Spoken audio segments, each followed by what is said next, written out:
বন্ধু, আমি অনেক বড় বিপদে পড়ে গেছি, আমার তোদের সাহায্য লাগবে।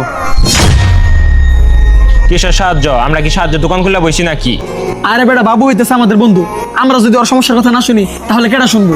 কিন্তু বন্ধু, বন্ধু তুই ক, তোর কি সাহায্য লাগবে? বন্ধু, আমার গার্লফ্রেন্ডে ধোকা দিয়ে দিছে, এখন তার নতুন বয়ফ্রেন্ডে নিয়ে আমার ব্ল্যাকমেইল করতেছে। আচ্ছা এটা ওই মেয়েটা না যেটা লাগে আঙ্গর সাইরাত হয়ে গেছিল গা? এখন ওই সাইরা গেছে ওই আঙ্গর কাছে সাহায্যের ভিক্ষা চাইতে আইছ?